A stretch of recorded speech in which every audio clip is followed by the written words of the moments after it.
ta'ala wabarakatuh. Alhamdulillah rabbil alamin. Salatu wassalamu ila Rasulullah sallallahu alaihi wasallam. Semoga Allah subhanahu wa ta'ala memberikan sebuah keberkahan, sebuah cinta buat kita seluruhnya. Dan semoga salawat kita diberikan keberkahan dan mendapatkan syafaat dari Rasulullah SAW.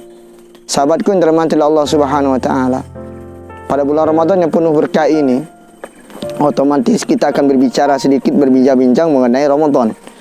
Apa sih Ramadan sebenarnya? Dan kenapa ada Ramadan? Ramadan adalah pembakar.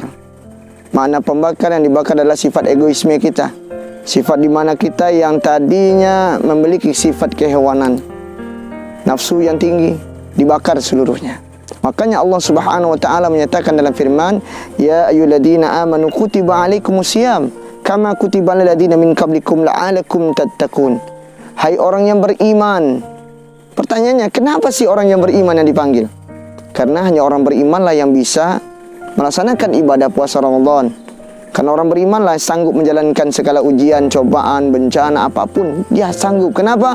Karena dia kembalikan kepada zat yang memiliki segala sesuatu, yaitu Allah Azza wa Jalla. Orang berimanlah yang bisa menjalankan ini. Orang dahulu seperti dahulu pula puasanya dengan orang seperti sekarang sama puasanya. Tetapi tingkat kepuasaan itu adalah dilihat kepada tatakun, bertakwa kepada Allah Azza wa Jalla. Maka di Ramadan ini perbanyaklah kita bersedekah, perbanyaklah kita menjalin satu rahmi. Apabila ada satu kesalahan dan dengan manusia, minta maaflah kepada manusia. Apabila ada kesalahan kita kepada Allah, maka istighfarlah kita.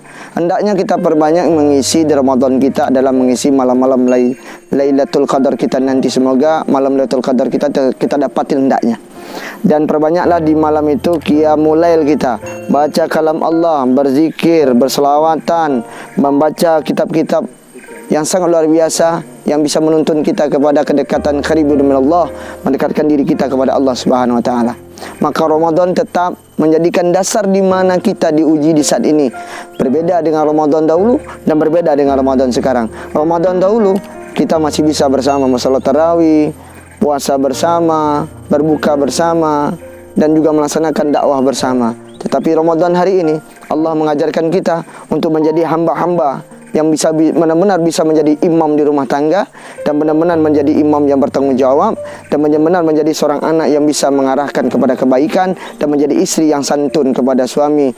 Di saat Ramadan inilah, di saat corona ini yang terjadi di Ramadan 1441 Hijriah inilah, kita bisa menjadikan dasar untuk kehidupan kita ke depan lebih baik. TV Hijrah yang dirahmati oleh Allah Subhanahu wa taala. Maka oleh sebab itu, di Ramadan kita mencari yang namanya titel takwa. Takwa artinya tunduk, takut, dan tawadu. Orang yang tunduk, yang takwa, yang patuh dan tawadu ini adalah orang-orang yang dekat dengan Allah. Kenapa? Karena dia selalu menjalankan perintah Allah. Iyyaka na'budu wa iyyaka nasta'in. Dia menyembah kepada Allah dan minta tolong kepada Allah. Di Ramadan ada satu makna yang luar biasa. Yang pertama, hikmah Ramadan mengajarkan kita untuk dekat kepada Allah, qaribun minallah, mendekatkan diri kita kepada Allah Subhanahu wa taala. Bagaimana kita di saat ini diuji oleh Allah Subhanahu wa taala dengan wabah corona yang sangat luar biasa ini, dan bagaimana kedekatan kita dengan tauhid kepada Allah Subhanahu wa taala dengan la ilaha illallah kita, dan bagaimana pula kita menyikapi persoalan tersebut dan kita kembalikan kepada segala sesuatunya kepada yang memiliki. Yang kedua, Ramadan, hikmah yang kedua Ramadan ini sangat luar biasa, yaitu mengajarkan kita selalu sosial terhadap sesama. Kita lihat di Ramadan begitu banyak dermawan datangan, apalagi dengan kondisi COVID-19 ini. Masya Allah. Dan kita doakan para dermawan yang telah memberikan sedikit hartanya untuk menyumbang, membantu kondisi keadaan pada hari ini, dan Allah balasi indahnya. Amin ya rabbal alamin. Rupanya kita belajar di Ramadan bagaimana menahan lapar, bagaimana menahan diri kita seperti orang lain tidak pernah makan nasi, tidak pernah mencicipi tempat tidur yang enak. Kita menahan seluruhnya. Di Ramadan lah kita mendapatkan hal demikian.